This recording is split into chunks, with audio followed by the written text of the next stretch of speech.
Hola a todos, nuevamente estamos acá, continuamos con nuestras clases, continuamos con nuestro curso, continuamos con el conocimiento y vamos a empezar con las primeras evidencias, ¿de acuerdo? Entonces, siempre es importante remontarnos a las evidencias del pasado, a las primeras que se tuvieron de, de lo que concierne a nuestro tema de interés, ¿de acuerdo? Entonces, para eso vamos a remontarnos un pequeño viaje al pasado, ¿de acuerdo? Y aquí vamos a ver estas evidencias ancestrales. Empecemos con estas. Petroglifos en Australia se remontan a 40.000 años, ¿sí? Estos petroglifos o arte rupestre pues se plasma básicamente en la piedra. Y si ustedes miran la fisionomía de estos seres que fueron plasmados acá, presentan unos ojos enormes, ¿sí?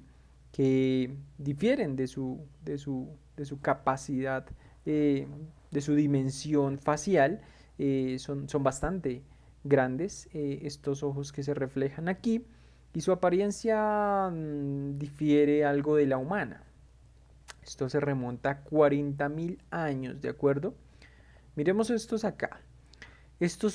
Fueron encontrados en Utah, Estados Unidos, y se remontan a 9.000 años. Si nosotros miramos estos seres nuevamente, ojos grandes, unos cuerpos, al parecer no podemos saber con exactitud cuál es su estatura, pero sí evidentemente notamos unas facciones atípicas, algunos casos se ven como una especie de antenas, ¿sí? Se ven unos ojos bastante pronunciados, cuerpos elongados. Esto llama bastante la atención, ¿no creen? ¿Qué otras cosas encontramos por acá curiosas? Las pirámides escalonadas. Estos pirámides, como ustedes se dan cuenta, la ubicación donde fueron encontradas, esta fue en México, está en Egipto y está en Indonesia. Miren la gran brecha de distancia que hay entre estas tres pirámides, pero miren lo similares que son. ¿Mm? Y adicional a eso, miren que todas incorporan tres puertas, ¿sí? Tres puertas. ¿Cómo es posible que estas estructuras con una forma tan similar, con una orientación tan perfecta y con unas características tan similares, sean construidas hace tanto tiempo cuando no existía ningún método de comunicación inalámbrico que permitiera una sincronía perfecta para que se comunicaran entre ellos y dijeran vamos a construir esto, hagámoslo de tales dimensiones, hagámoslo de tal manera, con tal forma, con tal orientación? No existía esa tecnología en este tiempo, sin embargo, estas estructuras fueron creadas de una manera casi perfecta. Como más adelante les voy a mostrar otra de las pirámides más importantes.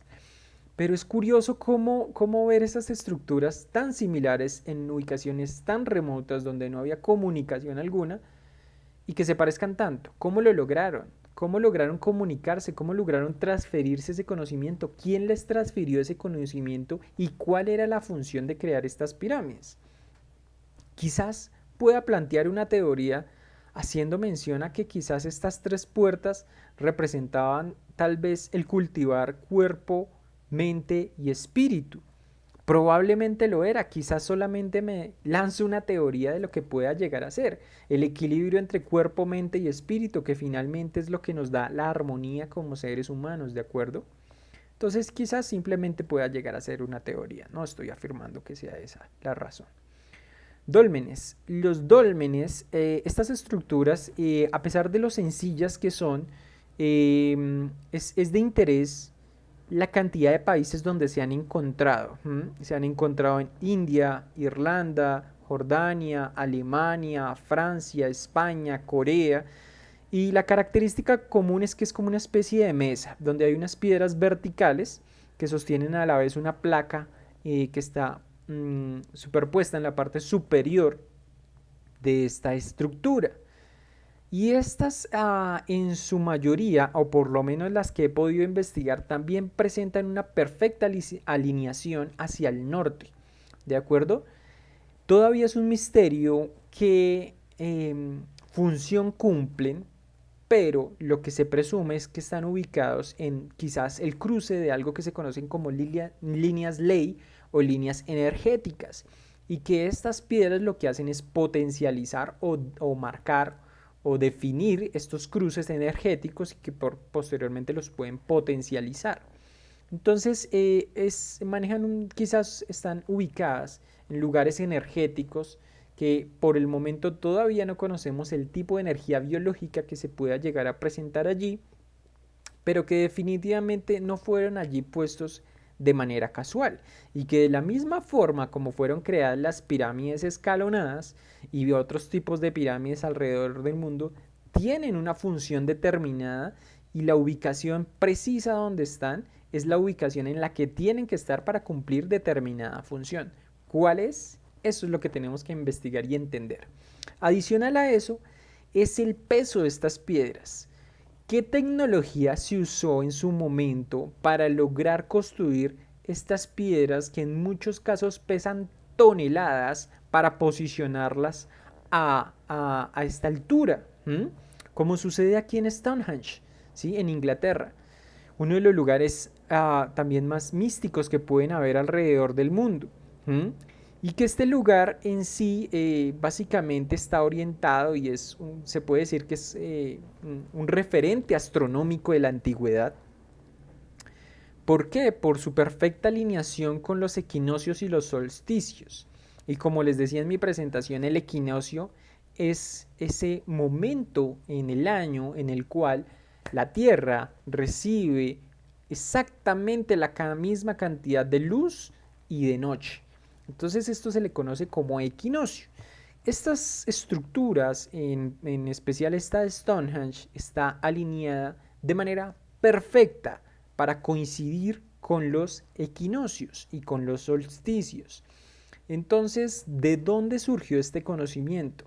¿De dónde vino tanta información para construir una estructura tan perfecta? ¿Cómo se logró establecer y poner estas piedras que en muchos casos llegan a 10 toneladas y ubicarlas a una altura determinada sin las herramientas que tenemos hoy en día? Que incluso muchas de las piedras que se han encontrado han sido imposible levantarlas con la tecnología que tenemos hoy en día. Entonces, imagínense con esta tecnología de esta época cómo se lograron construir, cómo hicieron estos cálculos matemáticos, astronómicos, para entender la posición exacta que deberían tener para coincidir con un equinoccio. Entonces, estas son preguntas interesantes, ¿no cree? Ahora miremos estos cráneos alongados y deformaciones craneales. Muy probablemente ustedes piensen que la mayoría de cráneos que se han encontrado así, con esta morfología elongada, han sido causados por esto que vemos acá. Estos son deformaciones craneales, ¿sí? Esto que vemos acá es una madre con su hijo al cual le pone unas cuerdas alrededor del cráneo, y poco a poco, como un hábito, al ir forzando el cráneo a ajustarlo, a apretarlo constantemente, esta constante presión de alguna forma deforma el cráneo para que se vuelva elongado, largo en su parte superior. Entonces, finalmente terminan teniendo cráneos muy parecidos a estos que se ven acá. El cráneo efectivamente sufre una transformación al ser forzado. Pero pregúntense ustedes, ¿cuál es la razón por la cual se hacía eso? ¿A quién intentaban parecerse? Y si ustedes concuerdan conmigo, entenderán que la mayoría de civilizaciones antiguas buscaban parecerse a sus dioses, a los seres que ellos consideraban como dioses, ¿de acuerdo? Entonces, ¿quiénes eran sus dioses? ¿A quiénes intentaban imitar? ¿Estos dioses entonces tenían cabezas elongadas? Este cráneo fue encontrado en Egipto, y en Egipto también se resalta mucho este tipo de cráneos elongados.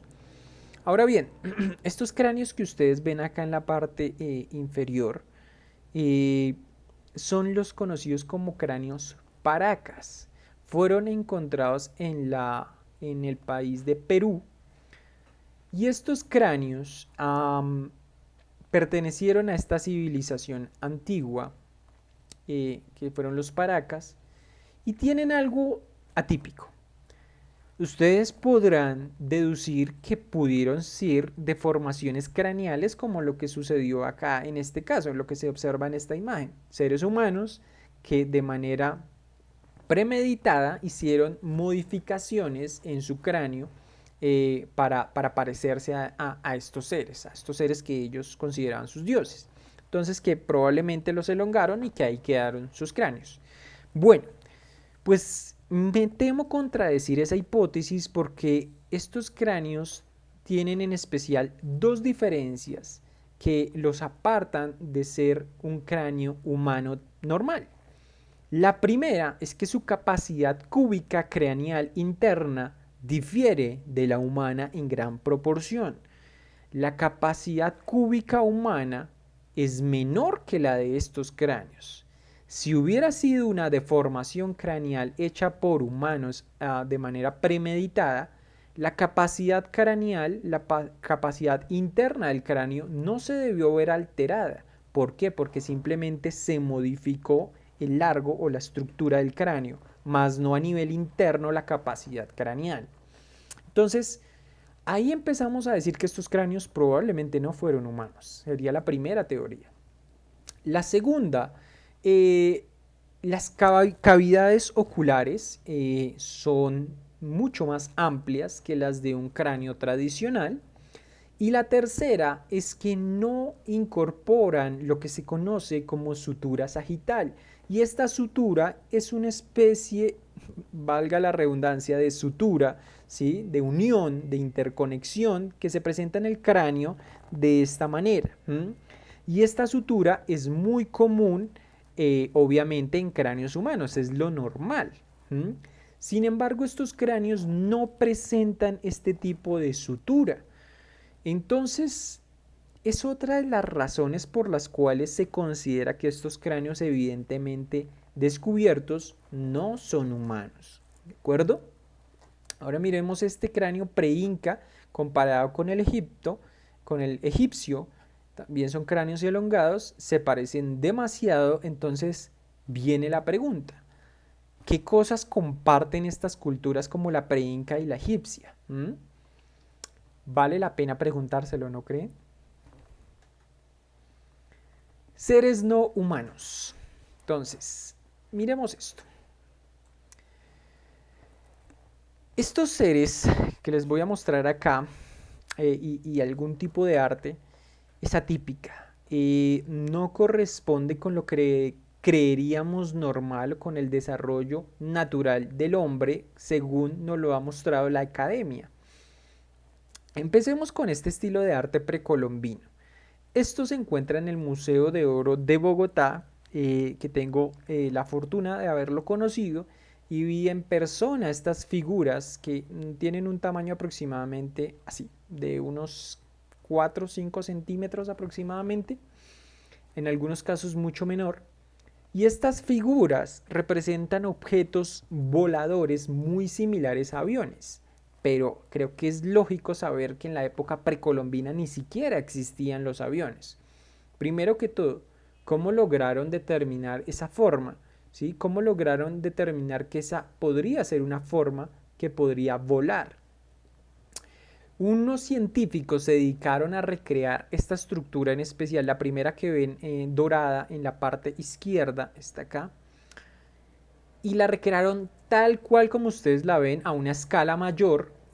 Simplemente le agregaron un par de motores, no más, no se modificó nada más y la intentaron hacer volar. Efectivamente voló, tiene aerodinámica y permite que el aire, el viento fluya de manera correcta sobre él como para darle el suficiente poder de sustentación que le permita volar. Entonces evidentemente esas estructuras no fueron diseñadas al azar, tienen características aerodinámicas que les permiten volar.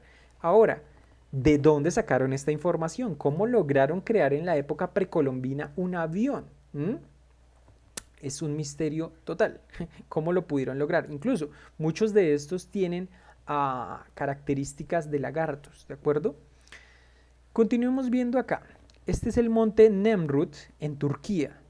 Este monte en particular lo encontré casualmente haciendo una investigación personal. Encontré un tema muy referente a estas estructuras y habla de seres tanto con cabeza de águila como con cabeza de león. Eso se encuentra en la Biblia. Entonces lo podrán encontrar, espero citárselos más adelante en la parte exacta donde lo nombra en la Biblia, pero habla de estos seres. Entonces, estas estructuras, miren ustedes que acá está como el trono de estos seres. 1, 2, 3, 4, 5, 6. Acá solamente hay 4 cabezas, faltan 2 adicionales que no sabemos si están dentro de este lugar. No lo conozco, pero estoy seguro que lo voy a conocer. Entonces, acá se ve este cráneo, esta cabeza con forma de águila y esta con forma de león. Por estas no tendríamos problemas, son normales, parecidos a nosotros como humanos, pero estas sí difieren bastante. Miremos ahora esto, San Agustín, Colombia. Como les mostré en mi presentación cuando la hicimos al principio, les mostraba que tengo una réplica de estas figuras de San Agustín y tienen propiedades magnéticas.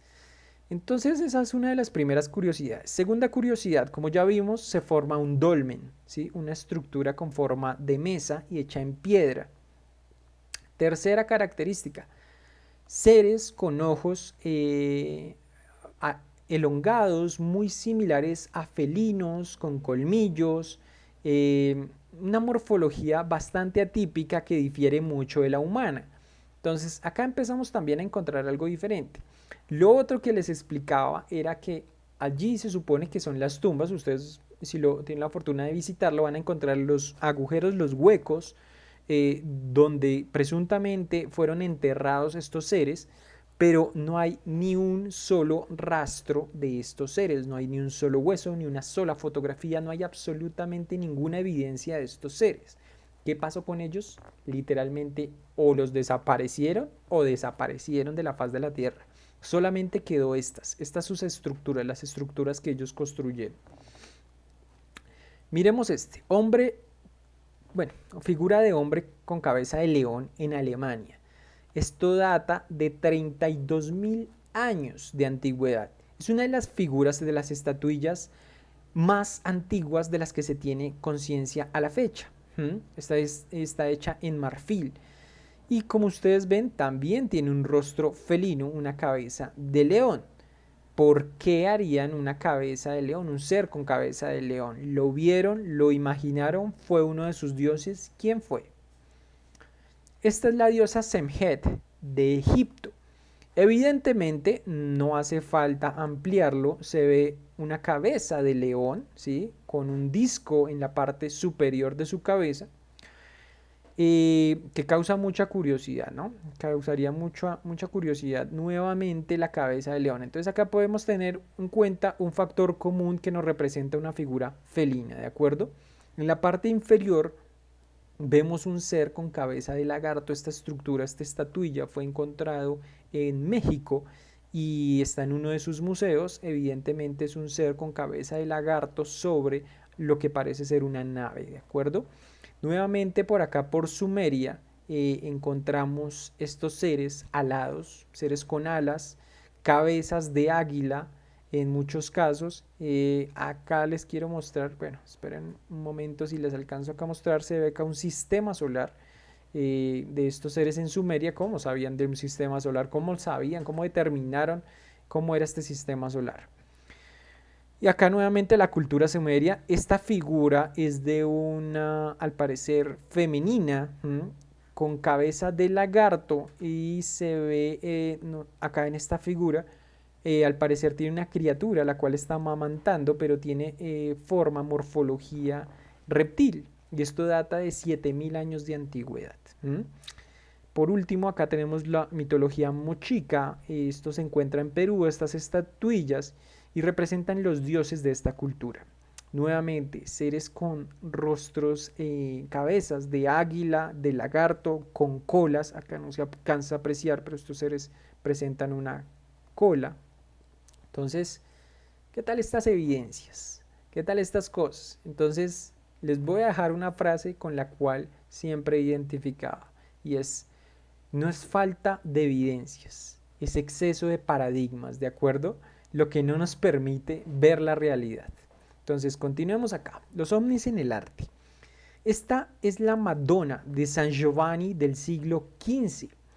Y acá esta figura ustedes la pueden encontrar perfectamente si la googlean, la buscan en Google y van a encontrar esta figura que en la parte frontal, pues evidentemente esta sería la Madonna, pero en la parte posterior derecha, superior derecha más exactamente, se ve un hombre al parecer observando un objeto en el aire. Cuando ampliamos esta imagen se ve mucho más claro y definido que este hombre está con un perro y efectivamente está viendo un objeto brillante en el cielo. Por acá, el bautizo de Cristo, esta obra corresponde a 1710 y se ve un objeto elongado en la parte superior que ilumina el lugar donde está siendo bautizado Jesús. Continuemos por acá. En la parte derecha vemos una pintura, esta fue, digamos, creada en Kosovo, por lo menos allí está actualmente su ubicación, y corresponde al año 1350. También representa la crucifixión de Jesús, y acá podemos ver unos objetos que vuelan en la parte superior, tanto izquierda como derecha de la pantalla, y se ven unos seres dentro de estos objetos, ¿sí? Al parecer uno estuviera persiguiendo a otro. Pero es bastante curioso, ¿no? ¿No creen ustedes? Unos seres dentro de unos objetos, uno persiguiendo al otro, y en un cuadro que representa la crucifixión. Acá abajo vemos la Anunciación de Carlo Crivelli, 1486. También efectivamente vemos un objeto el cual irradia un rayo láser, digámoslo así, una luz, un espectro de luz sobre esta mujer que está ubicada acá, ¿de acuerdo? Fresco bizantino del siglo XVIII. Nuevamente y muy similar a como se ve se observan dos objetos al costado, a ambos costados de este cuadro que representa la crucifixión de Jesucristo. Y más curioso aún es que estos objetos que se ven acá tienen un rostro que, si lo visualizan, está mirando de manera lateral, está mirando hacia abajo. Entonces cada uno de estos tiene un rostro dentro. Qué cosas curiosas, ¿no creen que hay dentro del arte? Y no creo que haya sido casualidad, tal vez haya sido más causal, con el ámbito de demostrar o de que la persona que visualizara esta obra de arte se diera cuenta de algo más allá de lo que simplemente quería mostrar la imagen, algo más oculto. Esto de ovnis en la Biblia, esto que está acá a la izquierda, personalmente yo mismo realicé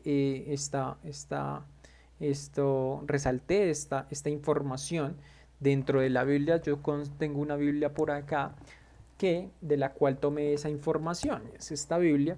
De aquí fue donde saqué esa información y evidentemente tengo resaltados los lugares donde encontré esa información, como esta. Toda esta información fue realmente extraída por mi cuenta, entonces la pueden buscar ustedes de igual manera. También les puedo proporcionar el lugar exacto de la Biblia donde aparece. Miremos esto. Fuego en el cielo y los consumió a él y a sus 50, o sea, 50 hombres, se los llevó. De nuevo envió a él otro capitán de 50 con sus 50, que le habló y le dijo: hombre de Dios, así dice el rey, desciende inmediatamente. ¿A quién le decían? A Elías, que descendiera de una montaña en la cual se encontraba. Entonces este hombre, este capitán con 50 hombres, y respondió Elías y le dijo: si yo soy hombre de Dios, que descienda fuego del cielo y te consuma a ti y a tus 50. Entonces el fuego de Dios descendió del cielo y los consumió a él y a sus 50. El fuego de Dios descendió y los consumió a él y a sus 50. ¿A qué se les parece eso? Me parece mucho como esta imagen, ¿no creen? Bueno, continuamos acá esta parte. Vino y se postró de rodillas delante de Elías y le rogó. Este era otro capitán que habían enviado. y le rogó diciéndole: hombre de Dios, te ruego que mi vida y la vida de estos 50 siervos tuyos sea preciosa ante tus ojos.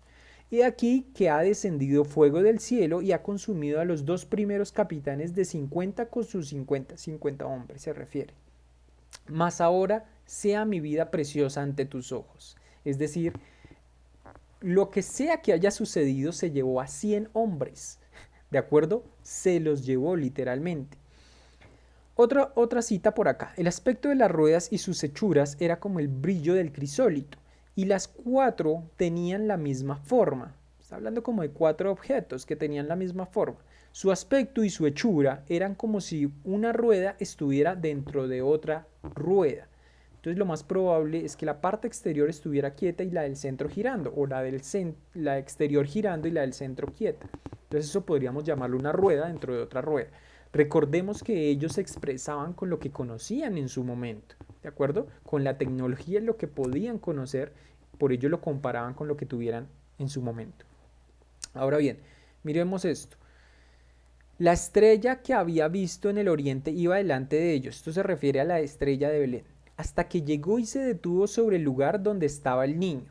Cuando vieron la estrella se regocijaron sobremanera, con gran alegría. ¿Listo? Primero que todo, una estrella que los guió durante todo el camino. Esto fue a los 3 reyes magos, que es como se conocen a estos hombres, que realmente eran místicos, porque en ese entonces se llamaban reyes, a los que tenían conocimientos de astronomía, astrología, digamos lo que viene siendo la metafísica hoy en día y todos estos conocimientos. Entonces realmente eran grandes sabios, es la mejor forma de expresarlo. Entonces estos sabios fueron guiados hasta donde estaba el niño por una estrella, y esa estrella los acompañó durante día y noche. Y finalmente, cuando llegó al lugar donde estaba naciendo Jesús, se detuvo, ¿de acuerdo? ¿Qué estrella tiene la capacidad de hacer eso? Astronómicamente no se ha encontrado ningún objeto que tenga esas capacidades de verse de día, de verse de noche, de guiar a alguien, de detenerse en un lugar específico. Realmente eso no se ha visto a nivel astronómico, no hay evidencia de un objeto así celeste. Sigamos mirando esto. Y Jehová iba delante de ellos de día en una columna de nube para guiarlos por el camino, y de noche en una columna de fuego para alumbrarles. Lo más parecido a una columna, quizás sea una barra, que iba moviéndose y que la veían tanto de día como de noche. De día, esto al parecer, parecía una columna de nube para guiarlos en el camino, una columna. Entonces esta forma, pero con forma de nube, con apariencia de nube de día, que se movía y los acompañaba. Y en la noche el mismo objeto, la misma columna, pero con forma de fuego, se veía su apariencia de fuego. Los dejo a que su imaginación hagan el resto. A fin de que anduviesen de día y de noche, nunca se apartó delante del pueblo la columna de día, la columna de nube de día, ni de noche la columna de fuego. Éxodo 13, 21, 22. Entonces oyeron una gran voz del cielo que les decía: subid acá, y subieron al cielo en la nube, y sus enemigos los vieron. Subieron al cielo en una nube. ¿Qué nube? ¿Qué rayos es esa nube? Entonces, si ustedes tienen la curiosidad suficiente, van a encontrar miles de cosas en la Biblia que están incompletas, que están dichas de manera críptica, de manera metafórica, de manera tal vez que requiere un poco más de curiosidad para tratar de entenderlo, porque son palabras que se utilizaban en esa época para entender y expresar algo que ellos no tenían ni idea qué era, ¿de acuerdo? Ahora vamos a ver esto. La construcción más perfecta creada por la humanidad, entre comillas. Y esta es la pirámide de Keops. Estas pirámides en Egipto tienen una particularidad, muchas particularidades diría yo. En primera instancia, esta estructura es extremadamente perfecta. Está basada en la pulgada piramidal y el codo sagrado. Entonces, estas unidades de medida normalmente eran una representación a escala de las escalas del universo. Entonces, digamos, la escala que hay o la distancia que hay entre la Tierra y el Sol era representada con una de estas dos medidas, bien sea la pulgada piramidal o el codo sagrado. Entonces la unidad de medida que se utilizó para la Gran Pirámide fueron estas dos, el codo sagrado y la pulgada piramidal, ¿de acuerdo? Esas serían las estructuras, las unidades de medida que se deberían haber tomado para todo lo que se creó en la Tierra. Sin embargo, posteriormente fue cambiando, modificándose y se utilizaron otras medidas. Pero estas fueron las con las que se utilizaron acá. ¿Hacia qué apunta esta pirámide? Primero, su orientación es extremadamente perfecta. Hasta la fecha no se ha logrado esta perfección en la alineación de una estructura en los ejes norte, sur, oriente y occidente, ¿de acuerdo? Entonces su alineación es extremadamente perfecta. En los equinoccios, nuevamente les hablo de los equinoccios y la importancia de esta fecha, y es que así como vieron en Stonehenge, que corresponde y es precisa con los equinoccios, está alineada con los equinoccios, que es el momento exacto en el que recibimos igual cantidad de luz que de noche, esta pirámide cuando se fue fotografiada desde el aire en un equinoccio, se evidenció que no tenía realmente 4 caras, sino que tenía 2 caras por cada una de sus caras. Entonces 2, 4, 6, 8 caras en realidad. Y ustedes lo pueden ver acá en esta fotografía. Para lograr eso en una estructura hecha con piedra caliza, piedras que en su peso logran las 50, 40 toneladas de peso, lograr algo con esta precisión es sin precedentes, ¿de acuerdo? Otra característica, el circuito de la base de la Gran Pirámide dividido 2 veces por la altura de la propia pirámide produce el número pi, 3,1416. ¿Listo? Acá está la operación realizada, efectivamente nos da 3,1416. Por otro lado, la pirámide realmente es el centro del planeta, es el lugar más central de todo el planeta, ¿de acuerdo? Por alguna razón se tomó como punto de referencia el meridiano de Greenwich, ¿sí? Quizás por alguna razón, en mi opinión, más por egos que por precisión, porque si hablamos por precisión, si ustedes se dan cuenta, este sería el lugar exacto que permite dividir el mapa terrestre en iguales proporciones. Ustedes lo pueden ver acá, la perfecta simetría, si trazaran una línea desde acá hasta acá, ¿de acuerdo?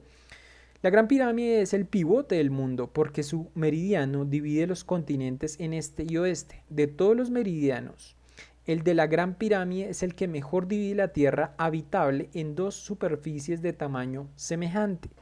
¿De acuerdo? Entonces ustedes acá lo pueden ver. Nuevamente una precisión en esta construcción. Conocían la precisión de los equinoccios, los cuales tarda, según cálculos modernos, casi 26.000 años, ¿de acuerdo? ¿Y qué es la precisión de los equinoccios? Acuérdense que la Tierra gira sobre su propio eje, pero además gira sobre el Sol. Ahora, todo nuestro sistema solar le da la vuelta a la galaxia, a la Vía Láctea. Y cuando el sistema solar le da toda la vuelta a la Vía Láctea, eso tarda aproximadamente 26.000 años. Ellos lo conocían. ¿Cómo? No sabemos cómo rayos adquirieron ese conocimiento. Este dato se obtiene sumando la longitud de las diagonales de la base. Entonces acá está la operación, estas son las diagonales de la base y eso nos da 12.9,13.3, 12.913.3 pulgadas piramidales por 2, eso nos da 25.826 mil años. Entonces, como les decía, corresponde a la precisión de los equinoccios. La altura de la pirámide en pulgadas piramidales multiplicada por 1.000.000 da la distancia al Sol. Lo que les decía, las unidades de medida utilizadas en la Gran Pirámide corresponden a escalas de lo que es el macrocosmos, de lo que es el universo, de las medidas y las distancias en el universo. Entonces, este es uno de los tantos misterios que puede llegar a tener esto. Además, estas pirámides, conocidas como Keops, Kefren y Miserinos, se asemejan a lo que serían las 3 estrellas que yo les nombré en mi presentación y que me apasionaban tanto entender, que eran las conocidas como las 3 Marías. o el del cinturón de Orión, perdón. Alnilan, Alnitak y Mintaka. Entonces son tres estrellas del cinturón de Orión, Alnilan, Alnitak, Mintaka, que se asemejan a las tres pirámides, Keops, Kefren y Miserinos, y que se asemejan a las tres pirámides que están en Teotihuacán, ¿de acuerdo? Y que se asemejan a su vez a las tres pirámides que están en China, que por cierto no se han descubierto, bueno, sí se han descubierto, pero no se han puesto a conocimiento del público. Todo esto no es casual, todo esto tiene una causalidad y este conocimiento tan avanzado que lo tuviera una cultura tan antigua, ¿de dónde provino? ¿Listo? Averigüen si pueden la relación que hay entre los atlantes y los egipcios, porque los egipcios fueron los herederos del conocimiento atlante, que se supone que fue la primera civilización que estuvo aquí en la Tierra, ¿de acuerdo? Entonces, espero todo este conocimiento nuevamente siga generando esta expansión de conocimiento, esto de la manera más humilde pueda aportar a ustedes en algo positivo, ¿de acuerdo? Entonces, por favor, continúen el viaje y ya nos vemos en un siguiente video.